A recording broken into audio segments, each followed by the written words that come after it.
سہارا دے کے ان کو اپنے جسم کے ساتھ اپنے زانوں سے ٹیک لگا کر بٹھایا۔ زین العابدین ارشاد فرماتے ہیں کہ عمرو بن سعد تو بار بار کہتا ہے کہ کچھ خدمت ہو تو بیان کرو، اگر تو کچھ کرنا چاہتا ہے، باخدا تو نے ظلم و ستم کی حدوں کو پار کر دیا، تو نے وہ ظلم و ستم برپا کیا کہ تاریخ میں ایسا ظلم و ستم نہ کبھی اس سے پہلے دیکھا گیا نہ شاید قیامت تک دیکھا جائے، لیکن اگر تو اب بھی کچھ ہمارے ساتھ اچھا سلوک کرنا چاہتا ہے تو میں تجھ سے یہ کہتا ہوں کہ میرے بابا حسین کا سر میری گود میں لا کر دے۔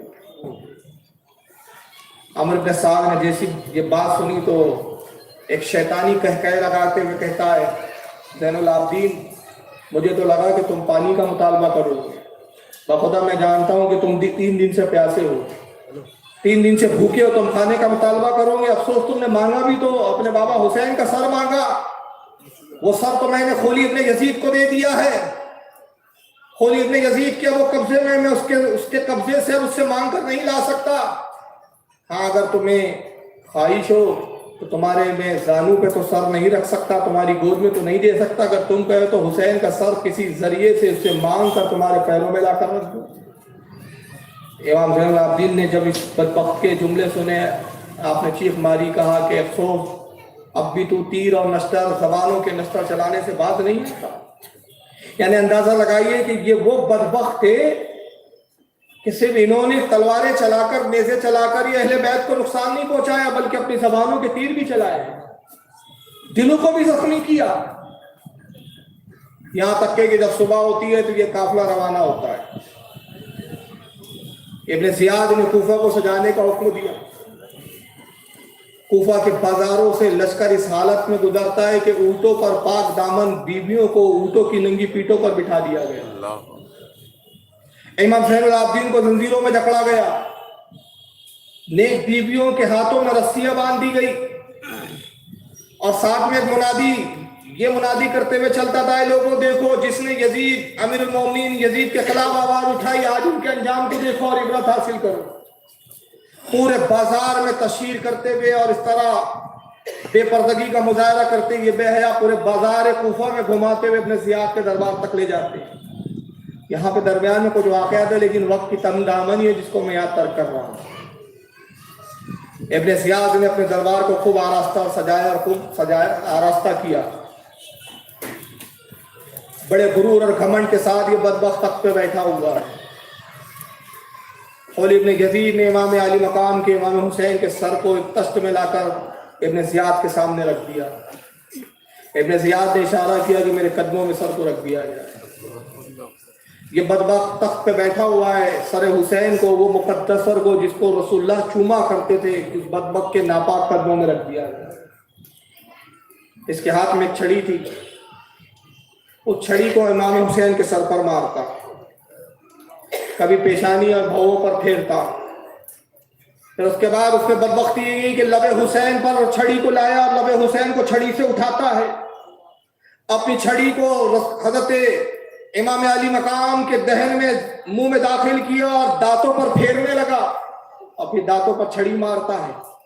ایک صحابی رسول حضرت زید ابن ارقم رضی اللہ تعالیٰ عنہ وہاں موجود تھے، جیسے انہوں نے یہ منظر کو دیکھا تڑپ گئے، برداشت نہ کر سکے۔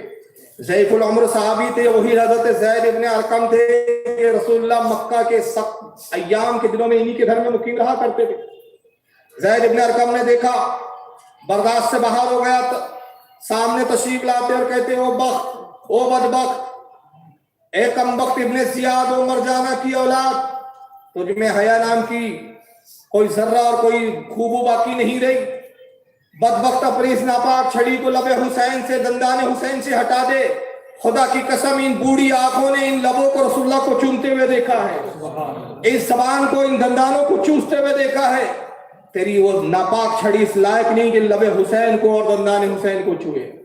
ابن زیاد نے جیسی زید ابن ارقم کی کرستی آواز کو سنا، اس پر ایک حیبت اور ایک خوف طاری ہوا، چھڑی ہٹائی، کہا کہ کون ہے تو، اپنا تعارف پیش کر کے میرے دربار میں جرأت کے ساتھ کلام کرتا ہے۔ زید ابن ارقم فرماتے بدبخت، جو نہیں جانتا وہ جانے، تو نہیں جانتا لیکن اس دربار میں بہت سے ایسے لوگ ہیں جو میرے مقام و مرتبے کو جانتے۔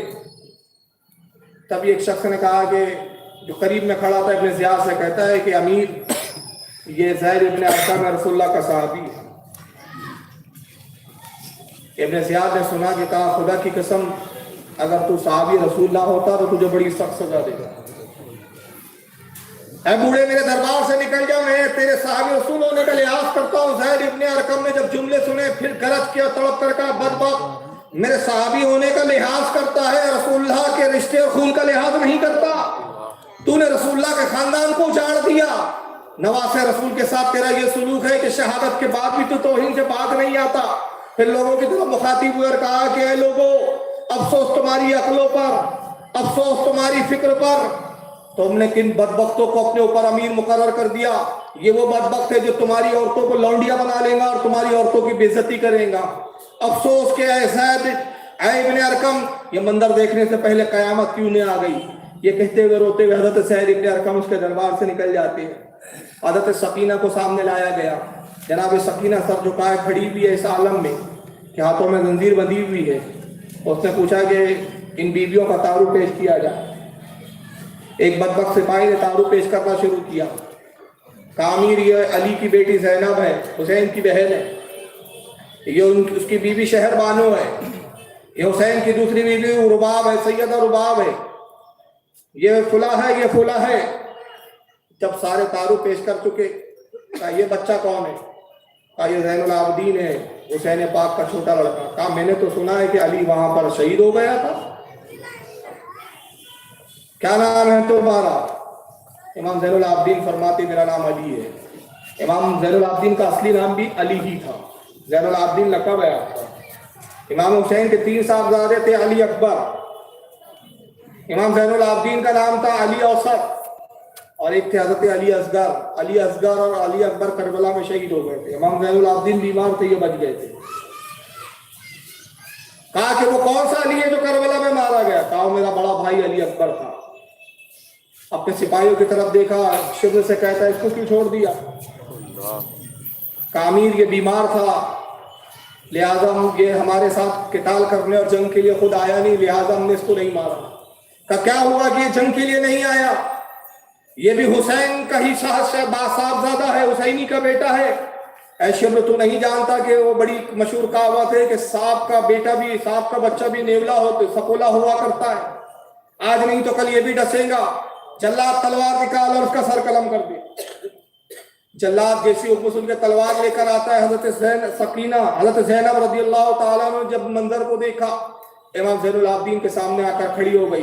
کہا بدبخت اپنی تلوار کو روک لے، خدا کی قسم تو نے نسل حسین کو اجاڑ دیا، اب یہی تو ایک حسین کی آخر نشانی رہ گیا ہے، خدا کی قسم اس کو تو چھوڑ دے۔ اب تک میں نے صبر کیا ہے، واللہ تو ہماری دعاؤں کی تاثیر کو جانتا ہے، اب تک نانا کی طرف سے ہمیں صبر کا حکم تھا، خدا کی قسم اگر تو نے زین العابدین کو کوئی نقصان پہنچانے کی کوشش کی، یہ فاطمہ کی شہزادی اگر آسمان پہ نگاہ اٹھا کر اپنے ہاتھوں کو دعا کے لیے اٹھا دے، میں اپنے پروردگار کی عزت و جلال کی قسم کھاتی ہوں کہ علی کی شہزادی کی دعا خالی نہیں جائے گی، اسی وقت تو محل سمیت زمین میں دھسا دیا جائے۔ حضرت زینب نے جب گرجدار آواز میں جملے کہے، یہ بدبخت لرز گیا، جانتا تھا کہ خاندان نبوت کی دعاؤں پر کیا تاثیر ہے۔ اچھا زینب جاؤ، میں نے اس کو معاف کیا، اس کو چھوڑا۔ پھر اس کے بعد ابن زیاد اعلان کرتا ہے کہ جاؤ منادی کر دو، میں مسجد کوفہ میں خطبہ کو پیش کروں گا، خطبہ دوں گا، ہر خاص و عام کو دیا جائے کہ مسجد کوفہ میں، جامع مسجد کوفہ میں جمع ہو جائے۔ سارے لوگ کوفہ کی جامع مسجد میں جمع ہو گئے، ازدحام لگا ہوا تھا، بھیڑ تھی۔ یہ خبیث منبر پہ، کوفہ کے منبر پہ بیٹھ کر خطبہ شروع کرتا ہے۔ اس نے پہلے بسم اللہ الرحمن الرحیم کا، پھر بنو امیہ کی تعریف شروع کی، امیر معاویہ کی ثنا بیان کی، اور کیا کہتا ہے کہ لوگوں میں تمہارا امیر ابن زیاد ہوں، آج تمہارے لیے مسرت کا دن ہے، آج تمہارے لیے شادمانی اور خوشی کا دن ہے۔ میں تمہیں مبارکباد پیش کرتا ہوں کہ قذاب ابن قذاب حسین ابن علی مارا گیا۔ بچے اسی بدبخت نے قذاب ابن قذاب کا، مولا کائنات کے ایک ضعیف العمر اصحاب میں سے جو جنگ صفین میں علی کے ساتھ تھے، جنگ جمل میں ساتھ تھے، ان کا نام حضرت عبداللہ ابن عفیف ہے۔ انہوں نے جب جملے سے دونوں آنکھوں سے نابینا ہو چکے تھے،